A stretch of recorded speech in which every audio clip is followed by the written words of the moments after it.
Հայաստանի գործատուների միության կողմից ուսումնասիրված 300 ձեռնարկությունների 51,4%-ն իր վրա զգում է կոռուպցիայի բացասական հետևանքները։ 41,7%-ը համարում է, որ կառավարությունը չի ապահովում իր գործունեության օրենսդրական շրջանակները, իսկ 60%-ն էլ տեղյակ չէ, որ Հայաստանում կա անկախ հակակոռուպցիոն հսկողություն։ Նպաստավոր գործարար միջավայր կայուն ձեռնարկությունների համար խորագրով կոնֆերանսին տնտեսագետ Հրանտ Բագրատյանը նշում է. Կոռուպցիայի մի հրաշալի օրինակ պետական անցյալ տարի Հայաստանի Հանրապետության կառավարությունը չունենալով իրավունք գանձը մեր մեքենաներից Ռուսաստանից եկող մեքենաներից ավելացած արժեքի արկա։ Մեծ թվերը չեն ասում, խոսքը մի քանի տասնյակ միլիարդ, գուցե ավելի քան 100 միլիարդ դրամի մասին։ Բյուջեի եկամուտների 5-ից 10%։ Օրենքով այդպիսի բան չի եղել։ Պարքասո, երբ որ Վալավյան եկավ ասոսա չկարելի, արդեն ստիպված էին արձագանքեցին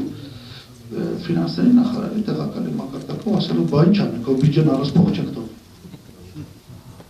Հիմա նայած դուք ինչ եք հասկանում կոռուպցիա։